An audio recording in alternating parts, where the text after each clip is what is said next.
백악관이 미중 정상회담에서 트럼프 대통령과 시진핑 주석이 북한 비핵화 목표를 재확인했다고 밝혔습니다. 또 중국이 2028년까지 매년 25조 원 규모의 미국 농산물을 수입하기로 했다며 성과를 강조했는데요.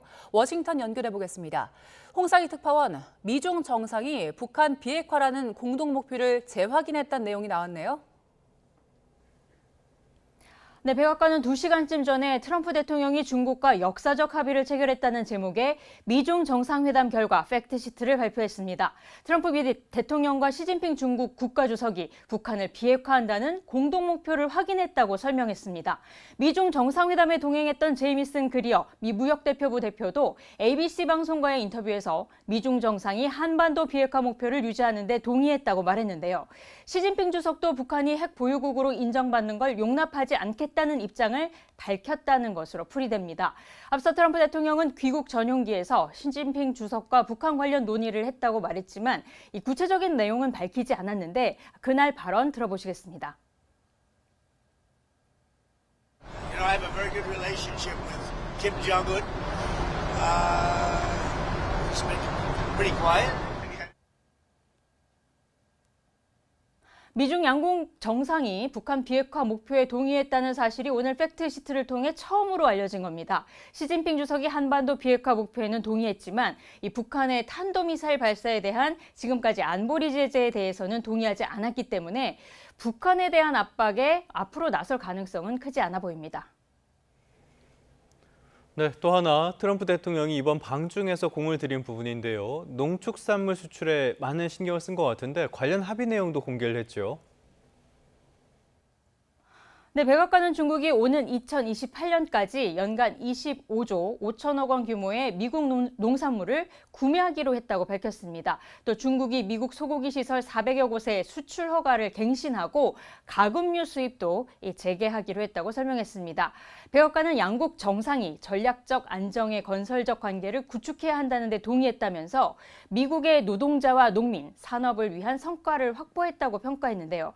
트럼프 대통령도 앞서 언론 인터뷰에서 이 중국의 보잉 항공기 구매 약속을 포함한 수출 성과를 강조했죠. 들어보시겠습니다. Trade has been very strong. We're getting a lot of soybeans for our farmers. We're doing a lot of there's a lot of things happening for the farmers. He committed to 200 Boeings, big ones.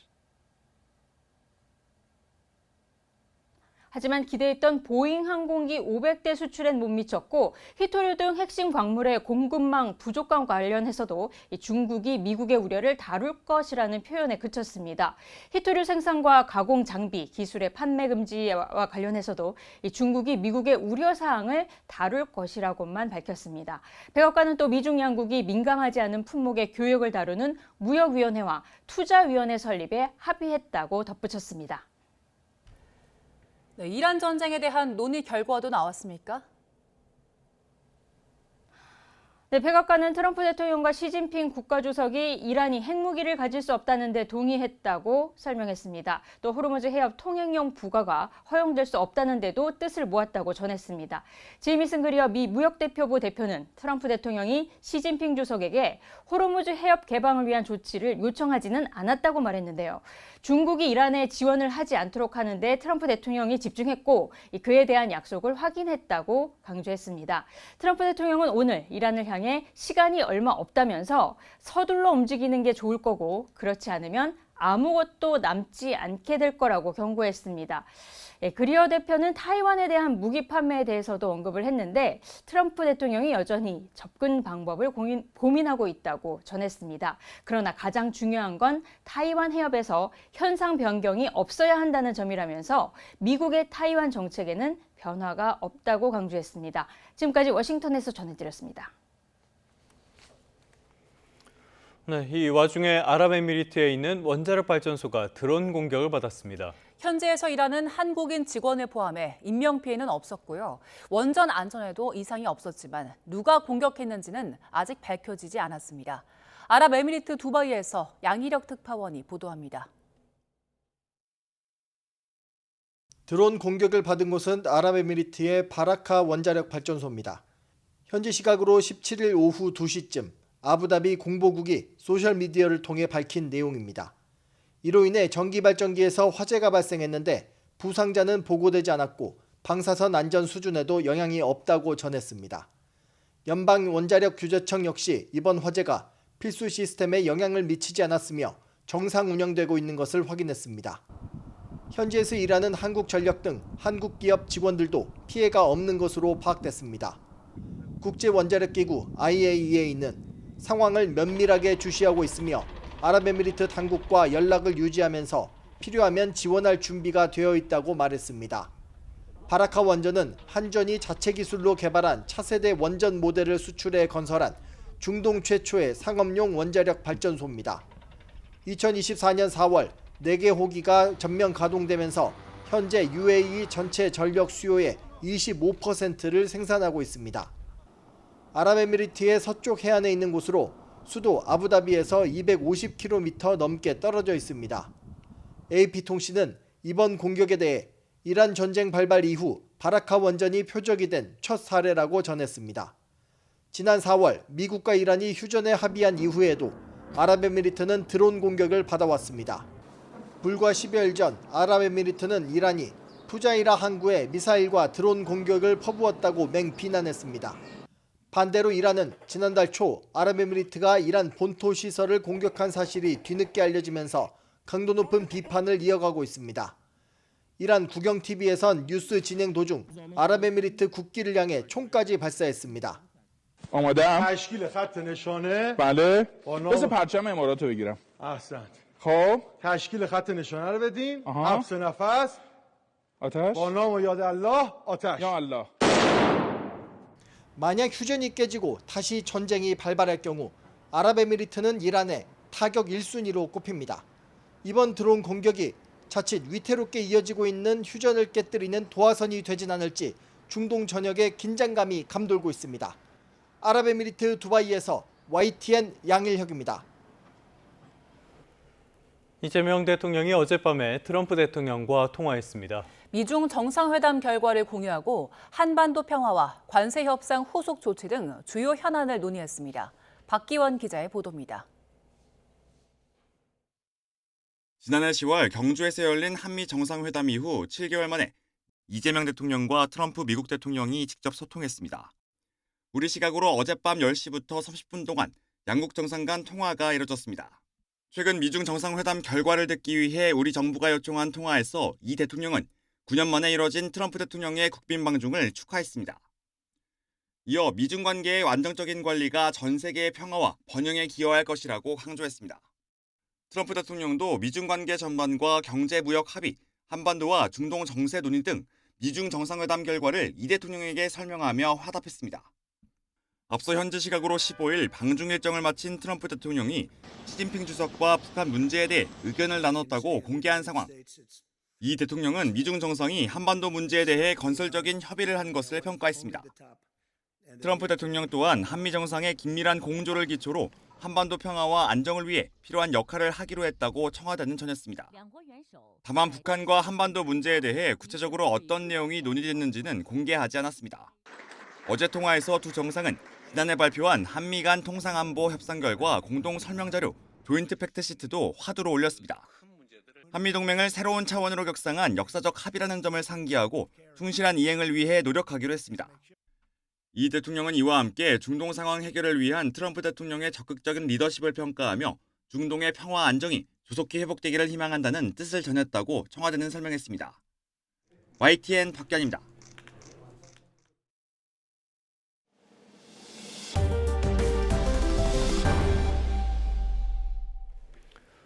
다음 소식입니다. 삼성전자 노사가 오늘 오전 10시 세종시 중앙노동위원회에서 다시 협상 테이블에 앉습니다. 오는 21일 창사 이래 최대 규모의 총파업을 앞두고 열리는 사실상 마지막 협상인 만큼 타결 여부에 관심이 쏠리고 있습니다. 노사는 앞서 지난 11일부터 13일까지 마라톤 협상을 벌였지만 성과급 지급 기준을 둘러싼 이견을 좁히지 못했습니다. 이번 교섭 재개를 앞두고 김민석 국무총리가 대국민 담화를 통해 노사 합의를 강력히 촉구했습니다. 파업을 강제로 중지시킬 수 있는 긴급 조정 카드까지 거론하면서 사실상 타협을 압박했습니다. 강진원 기자입니다. 휴일 오전 긴급 관계장관 회의를 마친 김민석 국무총리가 삼성전자 파업 가능성에 대한 정부의 입장을 밝히기 위해 카메라 앞에 섰습니다. 현재 상황을 매우 엄중하게 인식하고 있다며 대화를 통한 합의 도출을 강하게 요구했습니다. 삼성전자 노사의 파업이라는 극단적 선택보다는 대화와 타협을 통해 이 위기를 함께 해결할 것을 강력히 촉구하기 위해 그동안 이루어진 정부의 적극적인 중재 노력을 강조하며 재개될 교섭에선 성과를 꼭 내달라고 당부했습니다. 동시에 노사가 끝내 접점을 찾지 못해 파업이 현실화할 경우 정부의 대응 구상도 밝혔습니다. 특히 파업이 국민 경제를 현저하게 해칠 우려가 있을 때 정부가 쟁의 행위를 30일 동안 금지할 수 있는 긴급 조정권 발동 가능성을 시사했습니다. 정부 최고위 인사인 김 총리가 공식 석상에서 이를 언급한 건 이번이 처음입니다. 정부는 국민경제 보호를 위해 긴급 조정을 포함한 가능한 모든 대응 수단을 강구하지 않을 수 없습니다. 정부가 헌법상 기본권을 제한한다는 노동계 등의 반발을 살 수 있는 최후의 수단까지 거론한 건 파업 손실이 상상을 초월한다는 판단 때문입니다. 공장이 하루만 멈춰도 최대 1조 원, 반도체 회로를 새기는 원판, 웨이퍼까지 폐기되면 그 규모는 최대 100조 원에 이를 수 있다는 게 정부의 추산입니다. 삼성전자 파업이 개별 기업을 넘어 국가 경제 전반에 막대한 타격을 줄 수 있다고 보는 겁니다. 국내 GDP 대비 매출 비중이 12.5%에 이르고 460만 우리 국민이 주주인 기업이기도 합니다. 청와대는 긴급 조정 가능성까지 열어둔 김민석 총리의 대국민 담화가 정부의 공식 입장이라며 힘을 싣고 노사 간 타협을 거듭 요청했습니다. YTN 강준원입니다. 하지만 삼성전자 초기업 노조 지부 간부는 조합원의 단체 대화방에서 물러서지 않겠다는 의사를 밝혔습니다. 이송희 초기업 노조 삼성전자 지부 부위원장은 어제 저녁 조합원 단체 대화방에서 정부의 긴급 조정이 들어온다면 받아들일 수밖에 없지만 파업은 강행하자면서 정부의 강경 대응에도 물러서지 않겠다는 의사를 밝혔습니다. 이 부위원장은 이번이 노조의 마지막 기회이고 두 번 다시 이번 같은 화력은 없을 것이라면서 꺾여서는 안 된다고 조합원들을 독려했습니다. 이어서 회사를 분사할 각오로 말한다거나 이번에 꺾이면 회사를 없애버리는 게 맞다는 식의 극단적인 발언도 내놨습니다. 6.3 지방선거 소식 살펴보겠습니다. 더불어민주당이 텃밭 전북을 찾아 정부 여당이 톱니바퀴처럼 움직여야 한다며 무소속 김관영 전북지사 후보를 향해 견제구를 던졌습니다. 국민의힘은 중원 민심을 재차 공략했는데 논란 끝에 출마를 철회한 정진석 전 대통령 비서실장이 참석해 눈길을 끌었습니다. 김다현 기자입니다.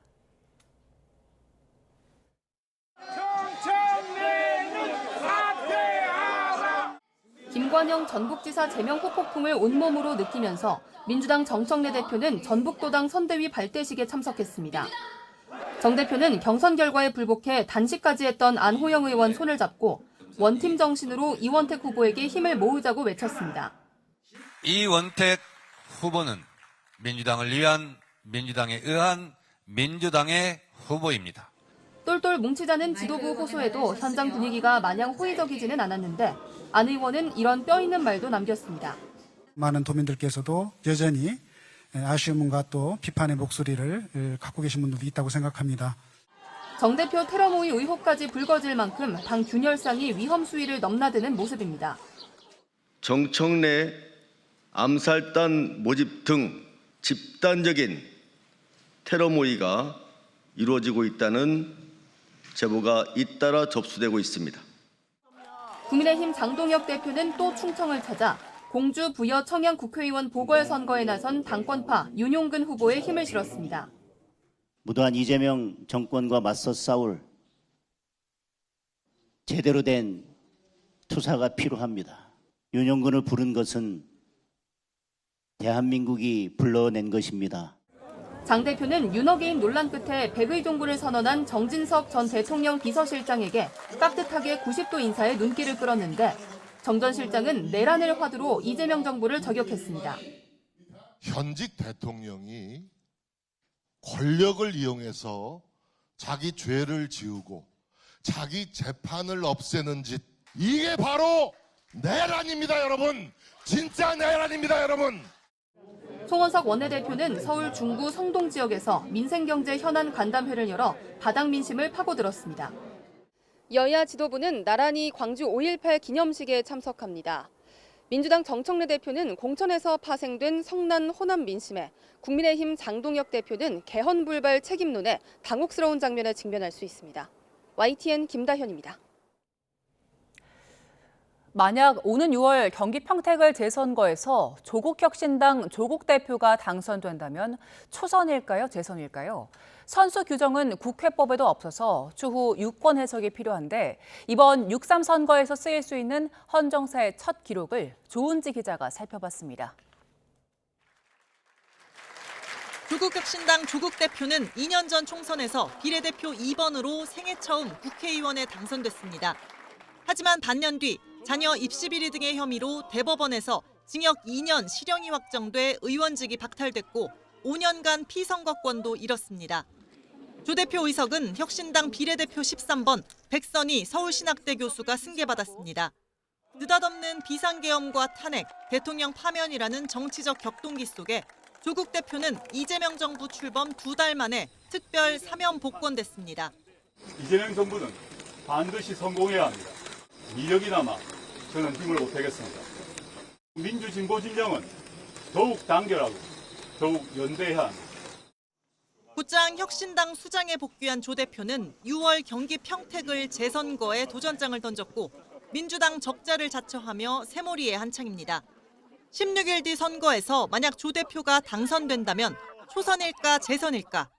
국회법에는 당선인이 중앙선관위에서 받은 당선증을 국회 사무처에 등록하라고 돼 있을 뿐 선수에 대한 명확한 규정은 없습니다. 같은 22대 임기인 만큼 의정활동 기준이면 초선, 당선증 기준이면 재선이 될 수 있습니다. 국회 사무처는 가정을 전제로 답변할 수 없다면서 실제 당선된 이후 논의할 사안이라고 유권 해석을 미뤘습니다. 대한민국 헌정사상 같은 임기에 2차례 당선증을 받은 적이 없기 때문인데 의원직 박탈부터 사면 복권, 재출마까지 조 대표 같은 압축적인 경우가 사실상 불가능하다는 방증이기도 합니다. 헌정사 첫 기록에 도전하는 후보들 또 있습니다. 김부겸 후보가 이긴다면 민주당 계열로는 처음 보수 텃밭 대구시장에 깃발을 꽂게 되고 제명된 김관영 후보가 전북지사 연임에 성공한다면 민주당으로선 민선 30년 역사상 최초로 호남 단체장을 내주는 불명예를 쓰게 됩니다. 또 경기지사 추미애, 양양자 후보 등은 대한민국 역사상 최초의 여성 광역단체장을 꿈꾸고 있습니다. YTN 조은지입니다. 12.3 비상계엄 관련 핵심 관계자에 대한 1심 선고가 이번 주 줄줄이 내려집니다. 쿠팡 퇴직금 미지급 사건 수사 외압 의혹에 대한 재판도 시작되는데요. 이번 주 주요 재판 일정을 박광열 기자가 정리했습니다. 12.3 계엄의 밤 당시 선포 1시간 반 전부터 대통령 집무실에 자리했던 조태용 전 국정원장 행적에 대한 법원 첫 판단이 오는 21일 나옵니다. 선포 계획을 미리 듣고도 국회에 알리지 않았고 계엄군이 이재명, 한동훈을 잡으러 다닌다는 보고를 묵살했다는 직무유기 혐의가 핵심입니다. 탄핵심판 등에서의 위증 혐의도 적용됐습니다. 피청구인 또는 김용현 장관으로부터 비상계엄 관련 문건을 받으신 건 없으신가요? 없습니다. 예. 내란특검 1호 기소 사건인 김용현 전 장관의 비화폰 의혹 1심 결론도 19일 내려집니다. 민간인 신분이라 비화폰을 쓸 수 없는 노상원 전 국군정보사령관에게 계엄 전날 비화폰을 전달한 혐의 등으로 기소됐는데 김 전 장관 측이 재판부 기피 신청 등 여러 불복 수단을 쓰며 기소 11개월 만에야 선고가 이뤄집니다. 김건희 씨 관련 재판도 잇따라 열립니다. 김 씨와 공모해 통일교로부터 청탁과 함께 금품을 수수한 혐의를 받는 건진법사 전성배 씨 항소심 선고가 21일 진행됩니다. 당대표 당선 뒤 김 씨에게 로저비비의 가방을 건넨 것과 관련한 김기현 국민의힘 전 대표 부부 청탁금지법 1심 재판도 오는 금요일 본격화합니다. 이런 가운데 쿠팡 퇴직금 미지급 사건 수사 외압 의혹 관련 어미준, 김동희 검사 1심 재판도 20일 시작됩니다. 쿠팡 측에 대한 무혐의 처분 과정에서 부당한 외압 행사와 담당 검사 패싱이 있었는지가 쟁점으로 꼽힙니다. 상설특검팀은 두 사람이 불기소 처리에 반대한 담당 검사를 배제했다고 보지만 엄검사는 회의를 거쳐 결정했고 주임 검사가 무혐의 의견을 낸 물증도 있다며 짜맞추기식 수사라고 맞서 팽팽한 다툼이 예고됩니다. YTN 박광렬입니다.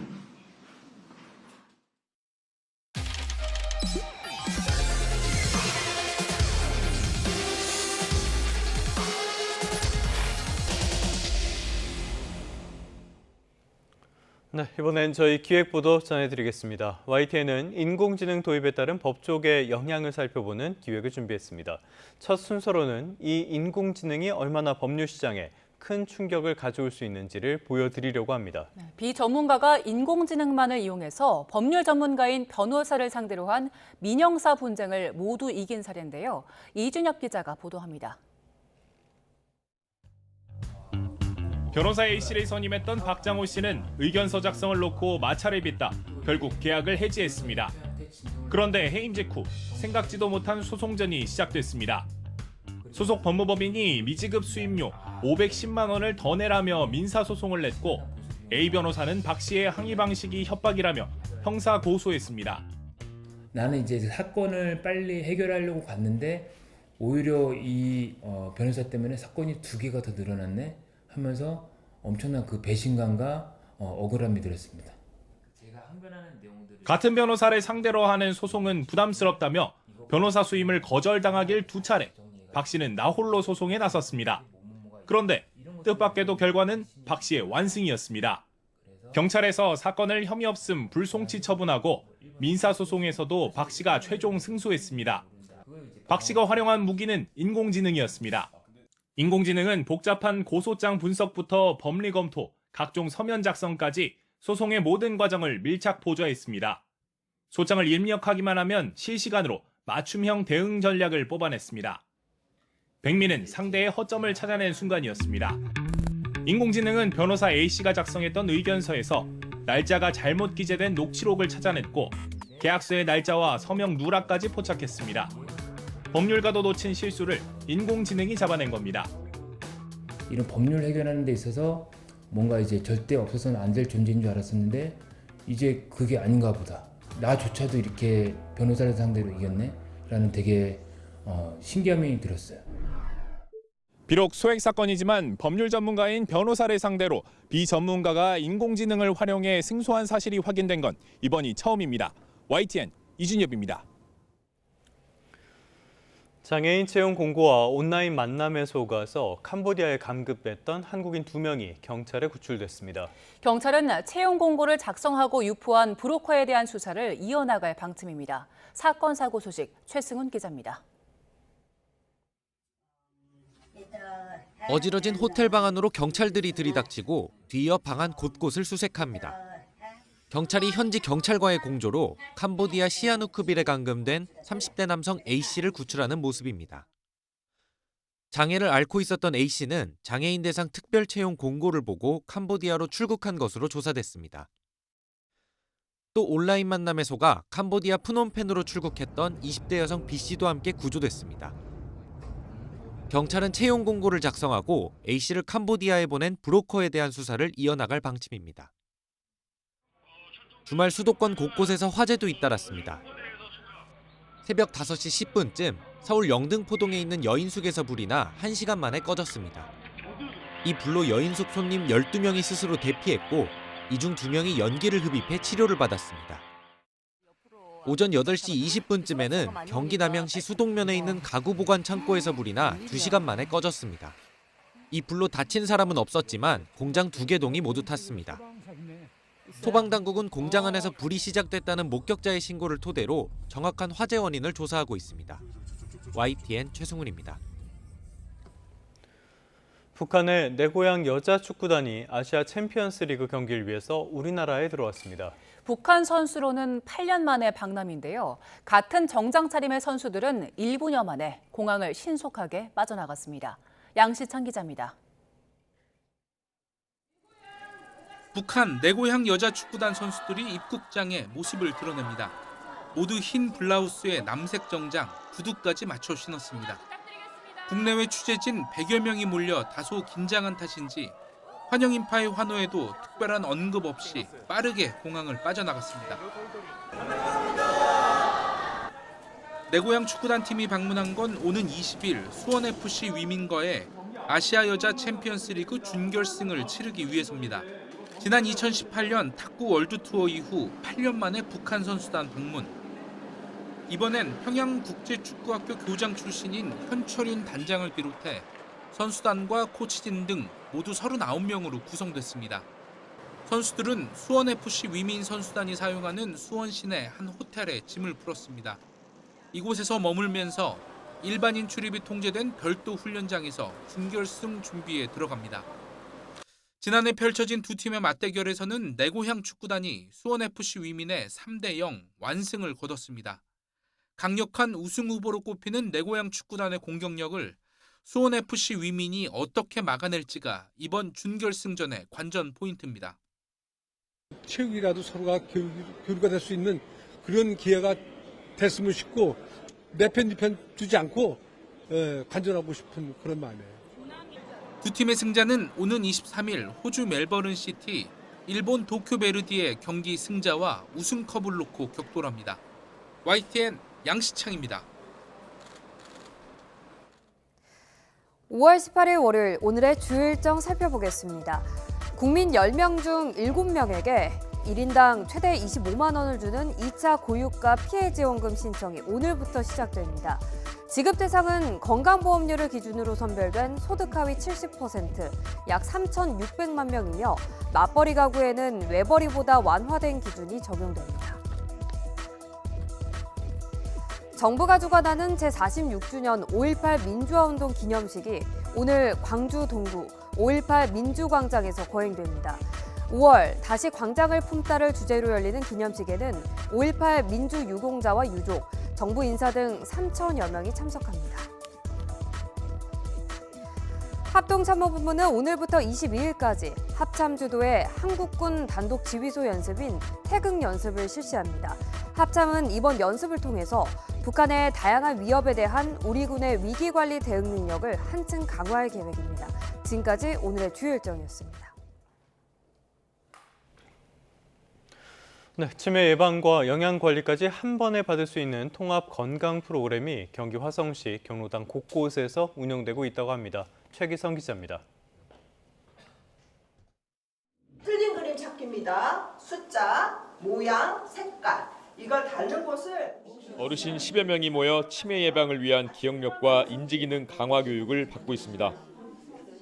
총 6주 과정으로 주당 2번씩 모두 12차례 진행하는 온돌 경로당 프로그램 중 하나입니다. 온돌 경로당은 온 동네 돌봄 경로당의 줄임말로 이곳에선 정신, 신체 건강 정보를 한 번에 얻을 수 있습니다. 아, 이런 거 있으면 집에서 이렇게 해볼 수 있겠다. 순간 그냥 집에서 응접실에서 이렇게 소파에 앉아서 있을 것을 여기서 쌤이 가르쳐 주신 대로 이렇게 해봐야 되겠구나. 틀니 관리법, 운동 요령, 건강한 식단 관리 방법도 함께 배웁니다. 공을 빼서 왔더니 오른손이 나도 공을 갖고 싶어. 왼손이 갖다 주세요. 그럼 이제 참가자들은 다른 장소에 가지 않아도 집 근처 경로당만 방문하면 된다는 게 장점이라고 말합니다. 아우, 너무 편리하고 좋죠. 여기 90 넘은 왕언니들도 계신데 가기도 어렵고 또 나이도 이렇게 치매에 대한 것 같은 거 건강 그런 것도 이렇게 상담도 해주시고 관리를 받을 수 있다는 게 너무 좋고 2021년 하반기 시범 도입 이후 지금까지 경로당 60여 곳에서 1,000여 명이 프로그램에 참여했습니다. 멀리 가지 않아도 되고 친구들과 함께해서 좋다는 말씀을 많이 해주십니다. 또한 사업 전과 후를 비교한 결과 신체 기능은 향상됐고 우울감과 기억력 감퇴는 감소했습니다. 화성시는 앞으로 교육 내용을 더 다양하게 늘려나갈 방침입니다. YTN 최기성입니다. 도시 어린이들이 고사리 손으로 직접 작물을 심고 가꾸는 학교 뒷마당 텃밭이 초등학교에 마련됐습니다. 홍성욱 기자입니다. 초등학교 뒷마당에 줄지어 늘어선 텃밭 상자. 오늘 심을 작물은 상추와 고추, 가지, 토마토입니다. 모종삽으로 흙을 파고 조심스레 어린 모종을 심습니다. 가지야 심고 난 뒤에는 흙을 단단하게 다지고 조리개로 물을 주는 것도 잊지 않습니다. 직접 심은 작물에 이름까지 지어주며 올 한 해 정성껏 돌볼 예정입니다. 토마토를 심었고요. 그리고 물 많이 줘가지고 예쁘게 잘 자라면 맛있게 먹을 거예요. 이름은 뭐라고 지었어요? 토네이도요. 왜 토네이도라고 지었어요? 그냥 토마토에 텄죠 따서 한 거예요. 학교 안에 생긴 나만의 작은 텃밭. 농협이 학교와 손잡고 마련한 스쿨팜 사업으로 190명 전교생이 직접 작물을 심고 가꾸며 농업의 소중함을 배웁니다. 가을까지 키운 작물은 다 함께 수확한 뒤 김치 담그기 체험을 진행할 예정. 사업에 드는 모든 비용은 농협이 부담합니다. 앞으로 저희가 올해 결과를 보고 좀 더 많은 학생들에게 이런 기회를 드릴 수 있도록 확대를 추진해 나가겠습니다. 학교 안 텃밭으로 생명의 소중함과 수확의 기쁨을 경험하는 기회. 작물과 함께 아이들의 마음도 무럭무럭 자라고 있습니다. YTN 홍서욱입니다. 오늘도 더위에 대비 잘하고 나오셔야겠습니다. 어제 영남 곳곳에서는 올해 최고 기온을 경신한 가운데 오늘도 30도를 웃도는 더위가 계속될 텐데요. 오늘 서울 한낮 기온 30도, 대구는 34도까지 크게 올라 7월 하순에 해당하는 한여름 날씨가 이어지겠습니다. 오늘 하늘은 대체로 맑겠지만 자외선 지수가 매우 높게 오르겠고 오존 농도도 곳곳에서 나쁨에서 매우 나쁨 수준을 오르내리겠습니다. 자외선 차단과 호흡기 건강에도 유의하셔야겠습니다. 오늘 아침 기온은 평년 수준을 3, 4도가량 웃돌고 있습니다. 이 시각 서울의 기온이 16.3도, 대구 16.7도, 울산은 15.7도 보이고 있고요. 한낮 기온은 서울이 30도, 안동 33도, 울산 32도까지 크게 올라 평년 수준을 5에서 8도가량 크게 웃돌겠습니다. 이번 주 수요일과 목요일 사이에는 전국에 비가 내리겠고 이 비와 함께 때이른 더위가 누그러질 전망입니다. 날씨였습니다. 이 시각 주요 뉴스입니다. 미국 백악관이 웹사이트를 통해 미중 정상회담 결과가 담긴 팩트시트를 공개했습니다. 그러면서 트럼프 대통령이 시진핑 국가주석과 북한 비핵화 목표를 재확인했다고 밝혔습니다. 이재명 대통령이 트럼프 대통령과 어젯밤 통화를 했습니다. 최근 열린 미중 정상회담 결과를 공유하고 한반도 평화와 관세 협상 후속 조치 등 주요 현안을 논의했습니다. 중동 사태 장기화에 따른 물가 부담을 덜어주기 위한 고유가 피해 지원금 2차 신청이 오늘부터 시작됩니다. 건강보험료를 기준으로 선별된 3,600만 명이 최대 25만 원을 받게 됩니다. 삼성전자 노사가 파업을 사흘 앞두고 오늘 중앙노동위원회에서 사후조정회의를 재개합니다.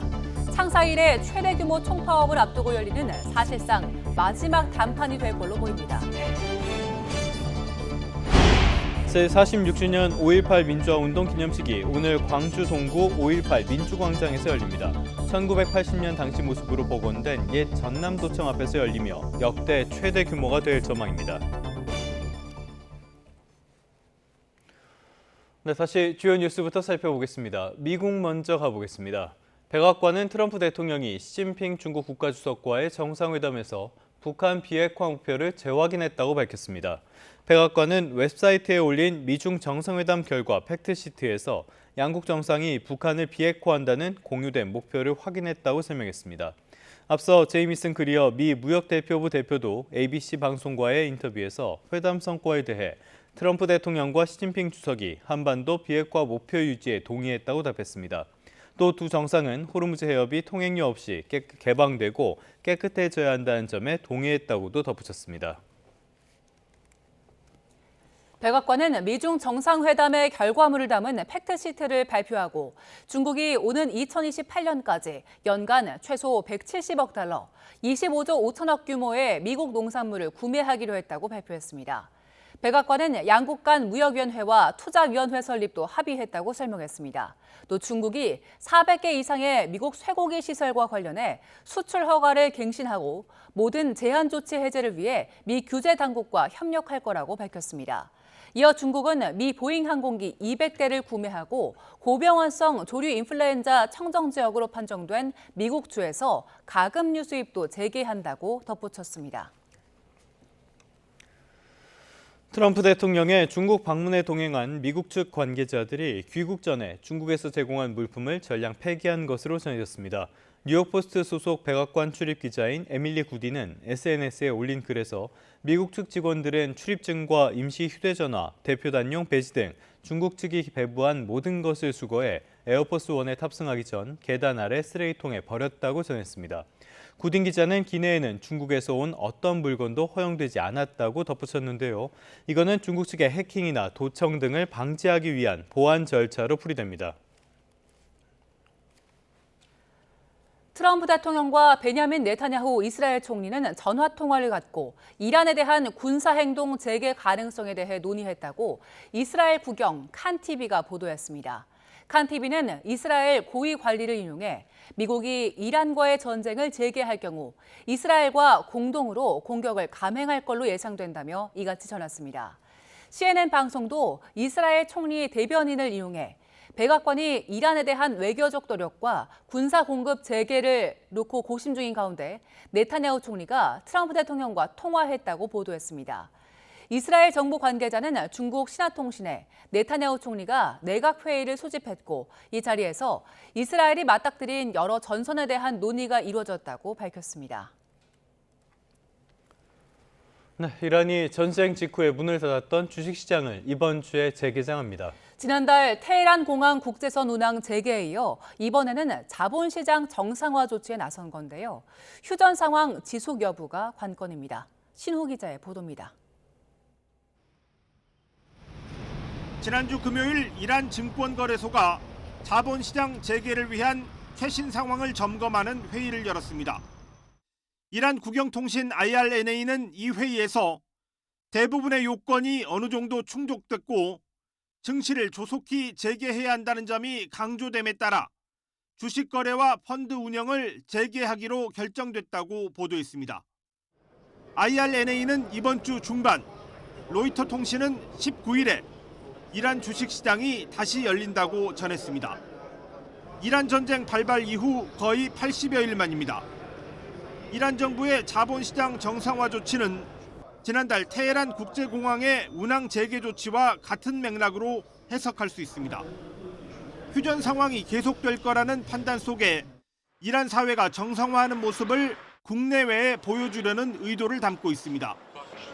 이란은 지난달 25일부터 테헤란에서 4개 해외 도시로 갈 수 있는 노선을 다시 열었습니다. فکر می‌کنیم خیلی زود طرح ریکاوری ما جواب بده و اگر شرایط استیبل باشه به نرخ پروازهای قبل از جنگ ان شاءالله خیلی 하지만 테헤란의 국제선 운항 재개 이틀 만에 스콧 베선트 미 재무장관은 이란 하늘길 추가 봉쇄에 나섰습니다. 각국 정부는 이란 항공사의 항공유와 기내식, 항공기 정비 등을 지원하지 말라면서 그렇게 안 하면 제3자도 제재를 받을 수 있다고 경고했습니다. 이번 주식시장 정상화 조치 역시 지속 가능성은 휴전 상황에 달려 있습니다. 휴전이 끝나고 군사적 충돌이 재개될 경우에는 이란의 자본시장 정상화 조치도 중단될 수밖에 없습니다. YTN 신호입니다. 푸틴 러시아 대통령이 내일 중국을 국빈 방문합니다. 3년 연속 베이징을 찾는 건데 이번에는 트럼프 대통령 방중 나흘 만이라 중국의 외교적 존재감을 한층 키우는 방문이란 해석이 나옵니다. 이형원 기자입니다. 시진핑 중국 국가주석이 트럼프 미국 대통령에 이어 푸틴 러시아 대통령을 베이징에서 만납니다. 중국 외교부는 푸틴 대통령이 내일부터 이틀 동안 중국을 국빈 방문한다고 밝혔습니다. 재작년 중러 정상회담과 지난해 전승절 열병식 참관에 이어 3년 연속 푸틴의 베이징 방문입니다. У нас сложилась хорошая, добрая традиция осуществления первых зарубежных визитов друг к другу, и это является наглядным подтверждением.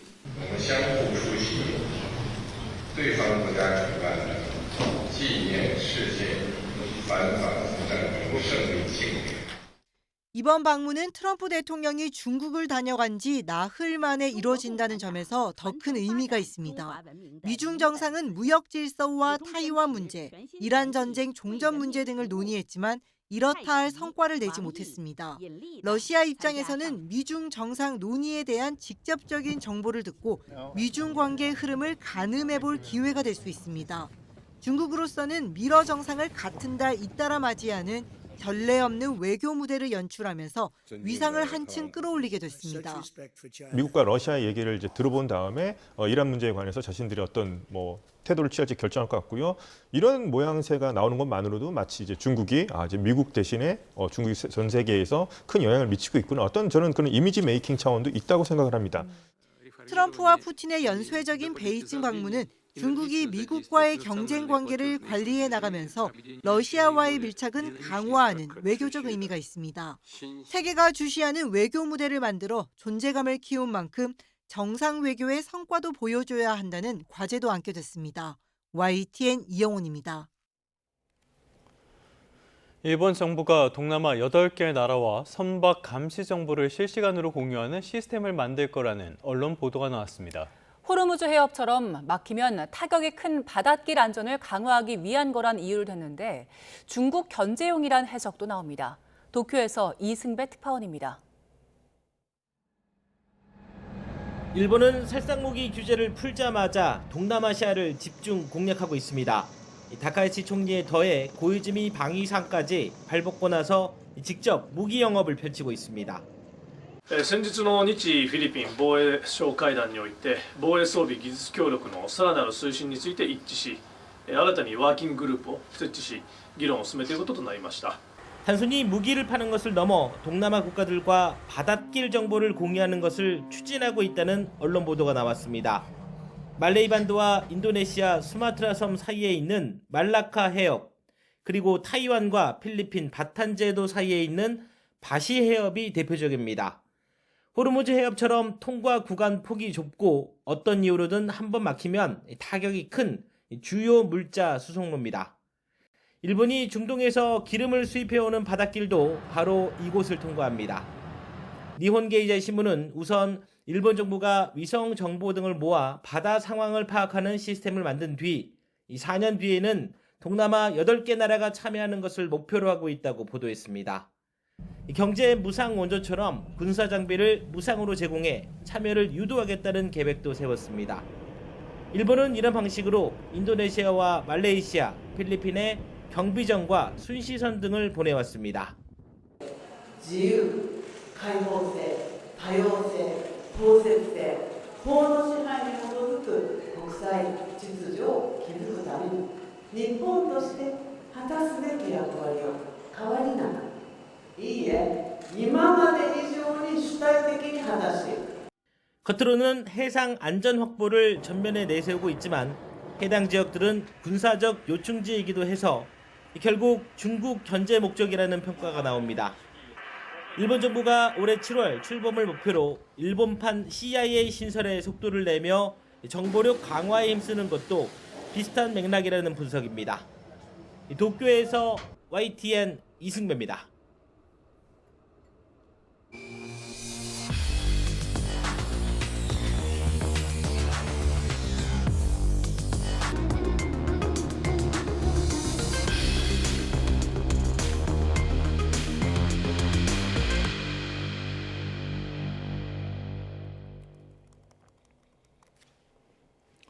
네, 다음 소식입니다. 삼성전자 노사가 총파업을 사흘 앞두고 오늘 오전 중앙노동위원회에서 사후 조정 회의를 재개합니다. 사실상 파업 전 마지막 단판이 될 것으로 보입니다. 윤태인 기자입니다. 삼성전자 노사가 오늘 오전 10시 세종시 중앙노동위원회에서 사후 조정을 재개합니다. 협상 재개가 결정되자마자 양측은 바로 사전 만남을 진행하며 대화에 물꼬를 텄습니다. 사측은 노조의 입장을 수용해 대표교섭위원을 김영로 부사장에서 디바이스 솔루션 피플 팀장인 염영구 부사장으로 교체했고, 노조도 교섭 과정 이해도를 위해 김 부사장이 조정에는 참여하도록 해달라는 사측의 요청을 받아들였습니다. 앞서 노사가 두 차례 사후 조정에도 이견을 좁히지 못하자 김영훈 고용노동부 장관은 이틀에 걸쳐 노사를 직접 만나는 등 대화에 나섰습니다. 이재용 삼성전자 회장은 해외 출장에서 조기 귀국해 대국민 사과를 하며 한가족이라고 호소했습니다. 정부 당국의 중재와 총수의 메시지가 노사를 다시 협상 테이블에 앉힌 것으로 풀이됩니다. 노동조합 여러분, 삼성 가족 여러분, 우리는 한 몸, 한 가족입니다. 지금은 지혜롭게 힘을 모아 한 방향으로 나아가야 할 때입니다. 김민석 국무총리도 대국민 담화에서 이번 사후 조정이 마지막 기회라고 강조했습니다. 사실상 마지막 기회인 내일 사후 조정에서 노사가 반드시 성과를 내주시기를 온 국민과 함께 간절히 요청드립니다. 성과급 산정 방식이 쟁점이 될 것으로 예상되는 이번 담판에서 그동안 팽팽히 맞서던 노사가 합의에 다다를 수 있을지 관심이 집중되고 있습니다. YTN 윤태인입니다. 자, 이런 상황 속에서 노조는 사측과 정부의 압박에 굴하지 않을 것이라고 강조했습니다. 최승호 초기업 노동조합 삼성전자 지부 위원장은 사측의 대표 교섭위원인 여명구 반도체 부문 피플 팀장의 요청으로 이틀 연속 비공식 미팅을 진행했다고 밝혔습니다. 먼저 사측이 1차 사후 조정 때 중노위가 제안한 것보다 후퇴한 안건을 제시한 뒤 자신에게 리더십으로 해결하면 되지 않겠느냐는 언급을 했다고 주장했습니다. 최 위원장은 이를 납득할 수 없다고 답했고요. 오늘 사후 조정에서도 사측이 같은 자세라면 합의하지 않겠다는 입장을 전달했다고 밝혔습니다. 지금 삼성전자 노조가 요구하는 핵심 쟁점, 바로 성과급 기준입니다. 노조는 반도체 사업 영업이익의 일정 비율을 성과급으로 보장하라고 요구하고 있는데 이 이익을 어디까지 노동의 성과로 볼 수 있느냐를 두고 논란이 커지고 있습니다. 오동건 기자입니다. 삼성전자 노조는 반도체 사업을 담당하는 DS 부문의 성과급 제도를 고정 비율 방식으로 바꾸자고 요구하고 있습니다. 노조는 DS 부문 영업이익의 15%를 성과급으로 지급하고 현재 연봉 50% 수준인 성과급 상한도 폐지해야 한다고 주장합니다. 반면 회사는 경제적 부가가치 EVA를 기준으로 한 기존 체계를 유지해야 한다는 입장입니다. 노조 측은 SK 하이닉스에서 운영 중인 영업이익의 10% 성과급을 근거로 논리를 강화하고 있습니다. 하이닉스는 영업이 10%로 고정을 했고요. 그걸 10년 제도화시켰습니다. 최근 노동계에서는 성과급 기준을 하이닉스처럼 영업이익의 N%로 하자는 요구가 확산하는 분위기입니다. 현대자동차와 HD 현대중공업, 삼성바이오로직스, 카카오 등 다양한 업종에서도 비슷한 요구가 이어지고 있습니다. 영업이익이 기업의 본업 성과를 가장 직접적으로 보여주는 지표라는 판단 때문입니다. 영업이익은 기업이 제품을 팔아 얻은 본업의 수익을 뜻하는 반면 당기순이익은 세금과 이자 비용 등을 모두 반영한 최종 이익입니다. 노동계는 직원들의 생산성이 직접 반영되는 지표가 영업이익인 만큼 이를 기준으로 하는 것이 합리적이라고 주장합니다. 하지만 영업이익을 온전히 노동의 성과로만 볼 수 있느냐를 두고는 반론도 나옵니다. 영업이익의 특정 비율을 경영 판단에 따라 미리 떼어가는 행위는 이 법정 순서를 무시하고 재무, 회계, 세무, 자본시장 질서의 근간을 흔드는 영업이익에는 노동 생산성뿐 아니라 경영진의 투자 결정과 시장 상황, 환율 같은 외부 변수도 함께 반영된다는 주장입니다. 충분한 반도체 공급이 이루어지지 못하다 보니까 반도체 가격이 급등하게 된 것입니다. 삼성전자와 SK 하이닉스의 영업이익의 최대치는 소위 판매량이 늘어났다기보다는 가격이 상승함에 따라 나타나게 된 특히 반도체 산업은 정부의 인프라 구축과 지원 등을 토대로 성장한 만큼 성과를 특정 주체만의 결과로만 보기 어렵다는 시각도 있습니다. 아울러 산업단지 조성, 세제 지원 등 중앙과 지방 정부의 파격적인 지원이 있었고 국민 여러분께서는 아낌없는 신뢰와 성원을 보내주셨습니다. 결국 성과급을 둘러싼 논쟁은 단순한 임금 문제를 넘어 기업의 성과를 누구와 어떤 기준으로 나눌 것인가에 대한 사회적 논의로까지 번지고 있습니다. YTN 오동건입니다.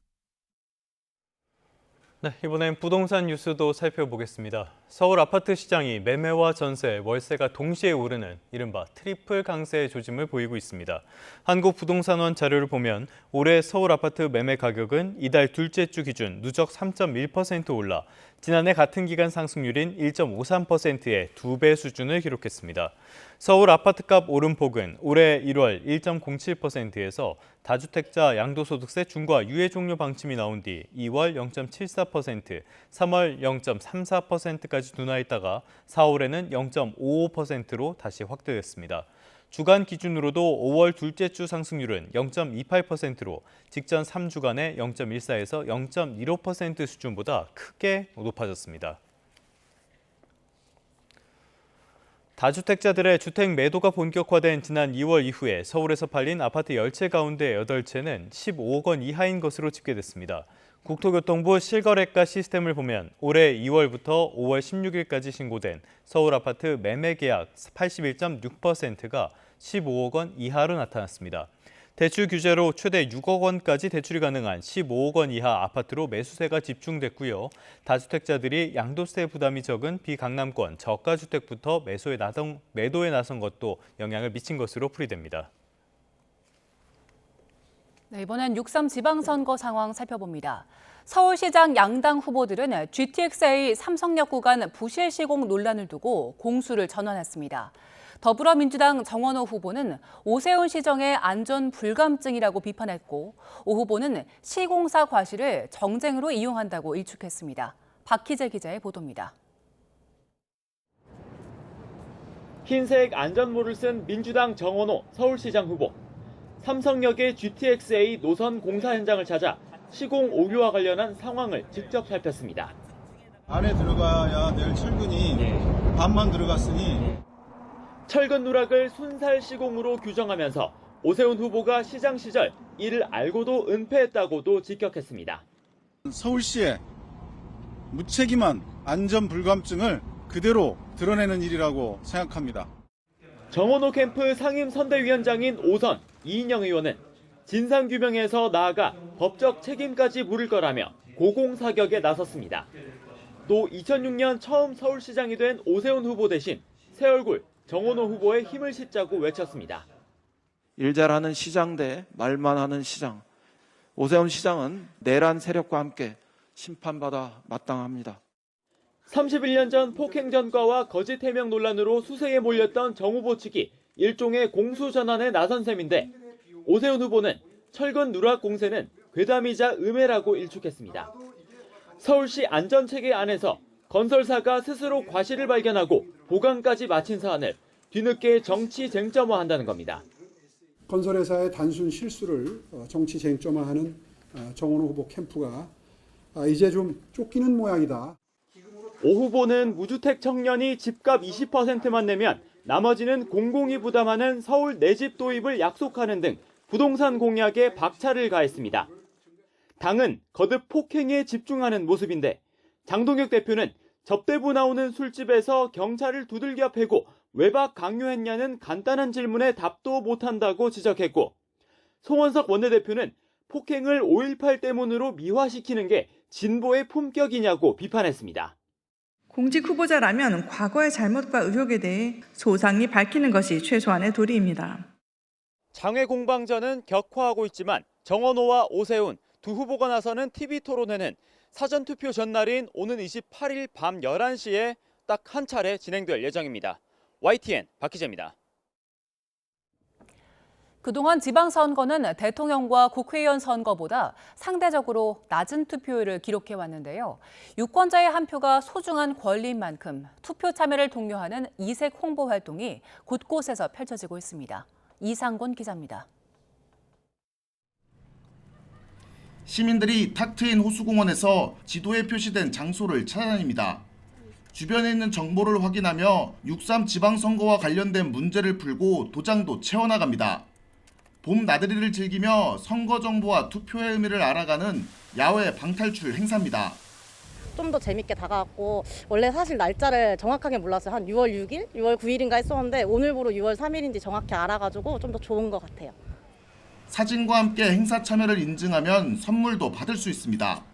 이렇게 이색적인 체험을 통해서 이런 선거 관련된 정보들을 더 자세하게 알 수 있게 된 것 같아서 좋았고요. 이번에 6월 3일에 꼭 잊지 않고 투표할 수 있도록 하겠습니다. 사전투표 날짜 등이 적힌 택시들은 한 달 넘게 도심을 누비고 있습니다.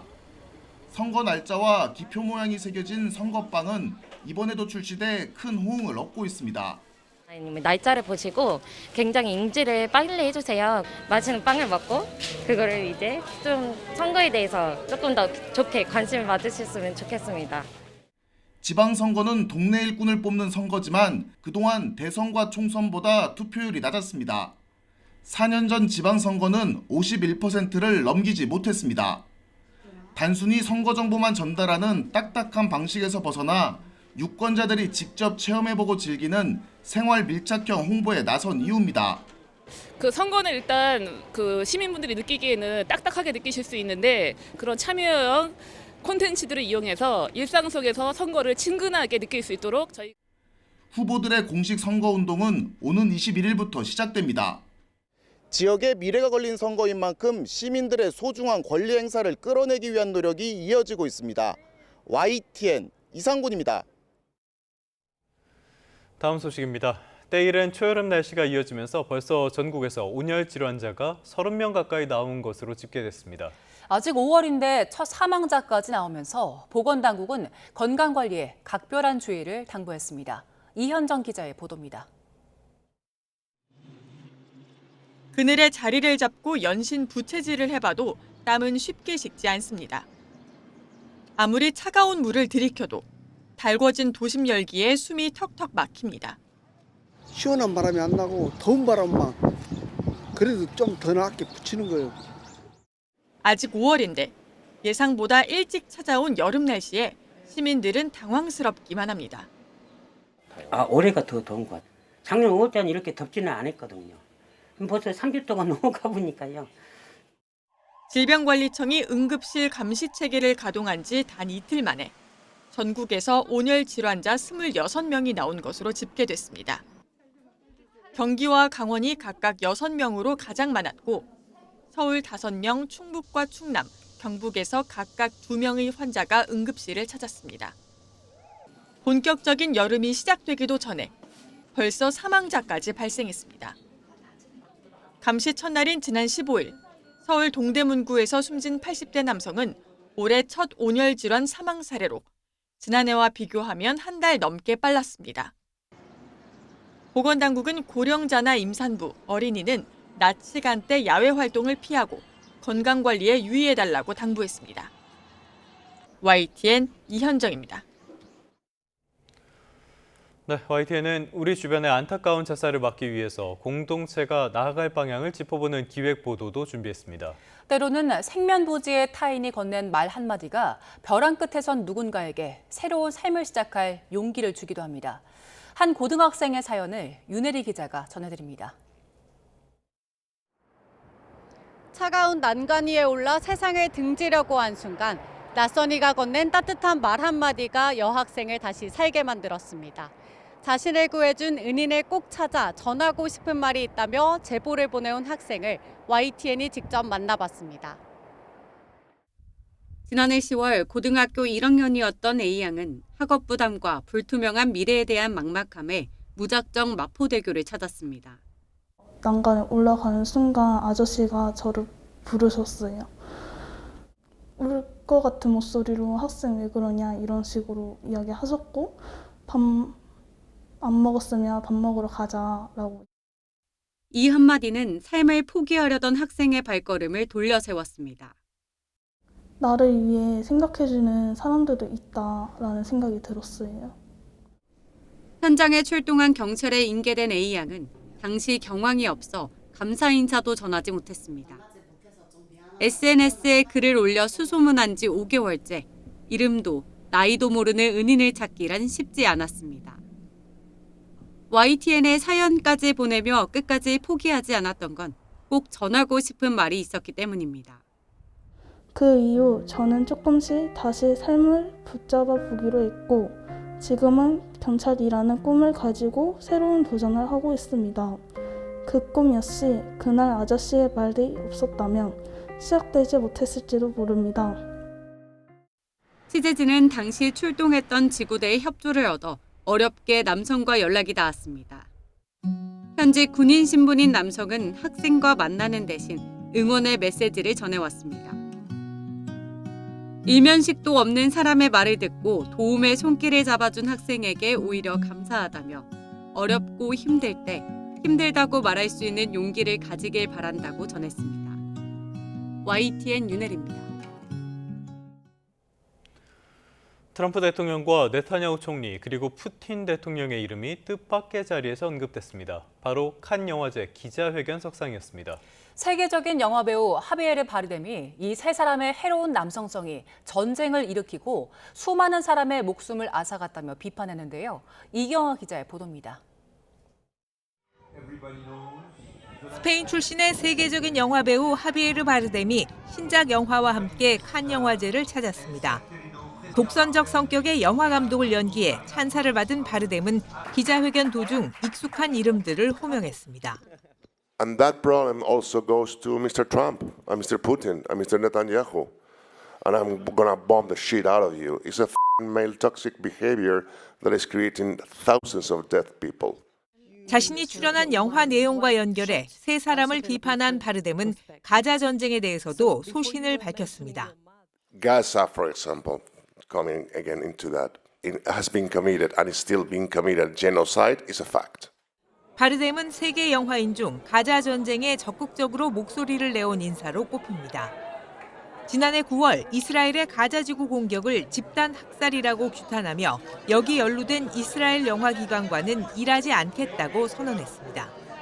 또 다른 영화계 거물 로버트 드니로는 800만 명 넘게 동참한 노 킹스 집회에서 명분 없는 전쟁을 시작했다며 트럼프 대통령을 비난하기도 했습니다. We still believe in the core American values of justice, equality, decency, and kindness.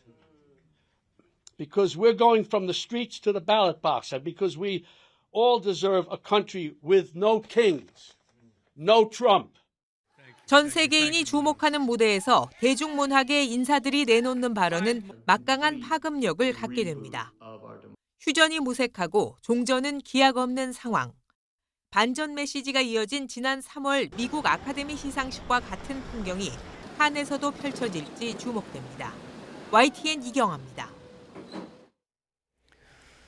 한국인 최초로 칸 영화제 심사위원장이 된 박찬욱 감독이 프랑스 최고 등급 문화예술 훈장을 받았습니다.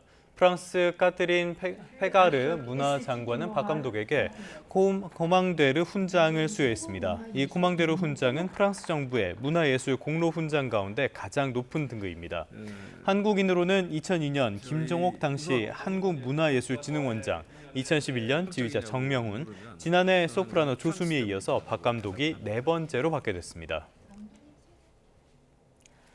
한국인 첫 칸 영화제 심사위원장인 박찬욱 감독이 프랑스 정부로부터 최고 등급 문화예술 훈장을 받은 데 대해 마지막 소원은 언젠가 프랑스에서 프랑스 배우들과 영화를 찍는 거라고 말했습니다.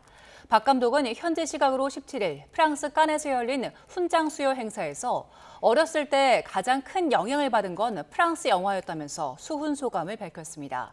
또 자신이 프랑스의 젊은 감독들에게 조금이라도 영향을 주는 것 같아서 서로 영감을 주고받는 문화예술의 현실이 너무나 감동적이고 뿌듯하다고 말했습니다. 이와 함께 박 감독은 부모님이 현재 연로하셔서 두 분 다 편찮으신데 오늘 이 소식이 좋은 선물이 되리라고 확신한다고 덧붙였습니다. 월요일 아침 출근길 더위에 대비 잘하고 나오셔야겠습니다. 7시를 향해 가는 지금 현재 서울 기온은 16도를 조금 밑돌고 있는데요. 한낮에는 기온이 30도까지 오르면서 지금보다 기온이 15도 가까이 크게 오르겠습니다. 다만 아침 저녁으로는 여전히 선선한 만큼 큰 일교차는 염두에 두셔야겠습니다. 그럼 먼저 자세한 지역별 현재 기온부터 살펴보도록 하겠습니다. 오늘 아침 기온은 평년 수준을 3, 4도가량 웃돌고 있는데요. 이 시각 서울의 기온이 15.8도, 세종 14도, 대구는 16.6도 보이고 있습니다. 한낮 기온은 서울과 대전이 30도, 대구 34도까지 올라 대부분 지역에서 30도를 웃돌겠고요. 7월 하순에 해당하는 한여름 날씨가 이어지겠습니다. 맑은 하늘 아래 볕이 내리쬐면서 오늘 전국의 자외선 지수는 매우 높은 수준 보이겠고 오존 농도도 광주와 제주를 제외한 전 지역에서 나쁨에서 매우 나쁨 수준을 오르내리겠습니다. 자외선 차단과 함께 호흡기 건강에도 유의하시기 바랍니다. 이번 주 수요일과 목요일 사이에는 전국에 비가 내리겠고 이 비와 함께 더위가 누그러질 전망입니다. 때이른 더위가 이어지면서 평소보다 온열 질환자가 빠르게 발생하고 있습니다. 더위에 취약한 노약자나 어린아이는 장기간 야외 활동을 자제해 주신 편이 좋겠습니다. 지금까지 YTN 정수현입니다. 뉴스타트 3부 잠시 뒤에 이어집니다.